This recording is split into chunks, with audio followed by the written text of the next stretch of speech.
Merhaba arkadaşlar, kanalıma hoş geldiniz. Doktor bebeğimin maskesi mutlaka olmalıydı. Hem bu konsepte uygun. Olmazsa olmaz maskemiz her zaman kullanmalıyız bizler de. Bakın arkadaşlar, maskemiz böyle. Kulakları da olduğu için kulaklarına geçirdim.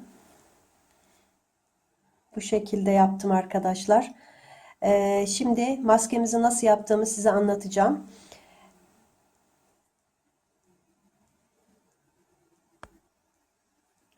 Beyaz ipimizi alıyoruz arkadaşlar.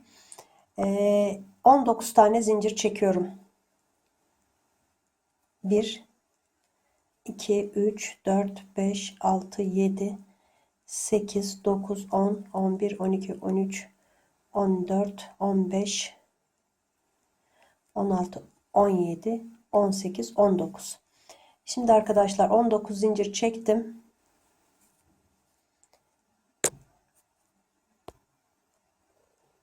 İkinci zincirden başlayarak arkadaşlar, ikinci zincirden başlayarak 18 tane sık iğne yapacağım. İkinci zincirden başlıyorum. Sıra sonuna kadar 18 tane sık iğne yapalım arkadaşlar. Normal zincirin tek kanadına batarak 18 sık iğne yapacağım. 18 sık iğne yaptım arkadaşlar. Bir zincir çekiyorum. Dönüyorum. Arka lobdan öreceğiz. Bakın şu. Normalde buraya batmam lazım. Normalde buraya batmam lazım. Ama öyle yapmıyoruz. Şu ortasından giriyoruz sık iğnenin. Buradan ilmek kaydırma yapıyoruz arkadaşlar. 3 tane. 4 tane pardon. 2 3 ilmek kaydırma böyle oluyor bakın. 4 tane ilmek kaydırma yaptım. Yine arka lobdan örmeye devam ediyoruz arkadaşlar. Bakın şuradan batıyorum. 10 tane sık iğne yapacağım böyle. 2 3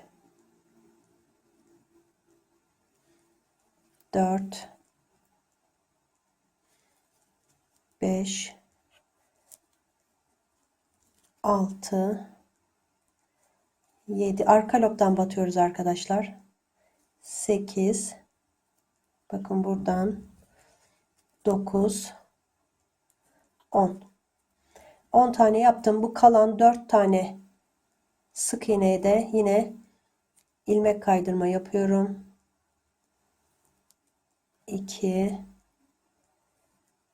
3 son halkaya da 4. Bir zincir çekiyorum arkadaşlar, dönüyorum. Yine bu ilmek kaydırmaların içine arkadaşlar, yine arka lobdan bakın ilmek kaydırmaların içine de bir zincir çektim, döndüm. Hemen ilk ilmek kaydırmanın arka lobundan 1 2 3 bakın arka lobdan arkadaşlar hep öyle öreceğiz. Bütün sıraları 4 tane. Yalnız bu başta 4 sık iğneye ilmek kaydırma yapıyoruz. Ondan sonrakileri normal sık iğne yapıyoruz. 1 bakın 10 tane normal sık iğne yapıyoruz. 2 3 4 5 6 7 8 9 ve 10. Şimdi kalan 4 taneyi de yine başta yaptığımız gibi arkadaşlar ilmek kaydırmaların arka lobundan bakın. Buradan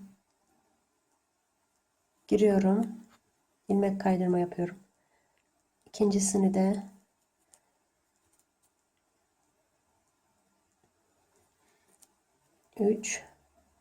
son ilmek kaydırmayı da yapacağım. Arkadaşlar 3 sıra ördüm. Bir ilk sıramız, sonra 2, sonra 3 sıra ördüm. 4 sıra daha öreceğiz arkadaşlar. Toplamda 7 sıra olacak.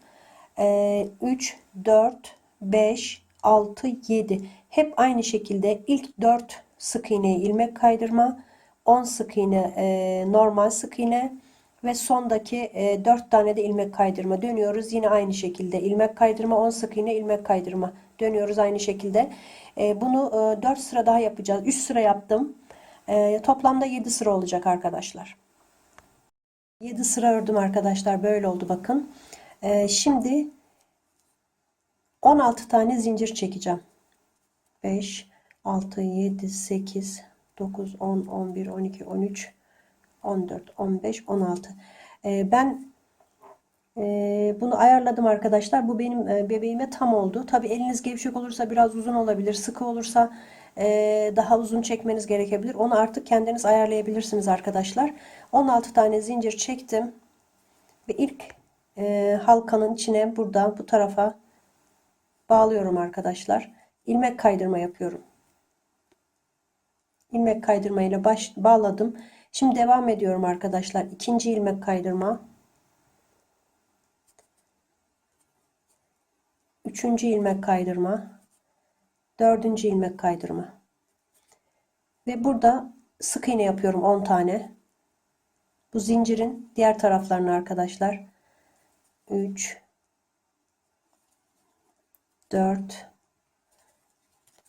5, 6, 7, 8, 9, 10 ve tekrar ilmek kaydırma yapıyorum. 1. Burada normal yere batıyoruz. Zincir çektiğimiz ilk başladığımız yer burası arkadaşlar. Yani arka lobdan falan almıyoruz. Çünkü arka lobu yok zaten. Zincirin tek kanadı var burada. Ve 4 tane ilmek kaydırma yaptım. Yine 16 tane zincir çekiyorum.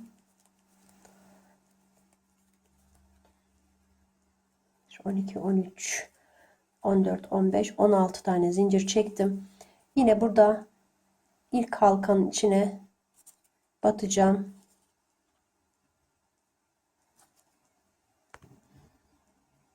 Battım ve ilmek kaydırma ile buraya birleştiriyorum arkadaşlar. Bakın böyle ilmek kaydırma yapıyorum. Bir zincir çekiyorum ve ipimi keseceğim. Maskemiz hazır arkadaşlar. Şurası üste geliyor. Ben orayı daha çok hani burası daha düz olduğu için burası çene kısmına geliyor. Burası da üst kısma geliyor arkadaşlar. Bakın maskemiz böyle oldu. İplerimi temizleyeceğim. Evet arkadaşlar ipleri de temizledim. Maskemiz böyle oldu. Doktorumu taktım ben. Sizler de yapıp başka bebekleriniz için de kullanabilirsiniz arkadaşlar. Maskemiz böyle oldu. Bir dahaki videoda doktor bebeğimi yapmaya devam ediyorum arkadaşlar. Bir dahaki videoda buluşmak üzere. Hoşça kalın. Allah'a emanet olun.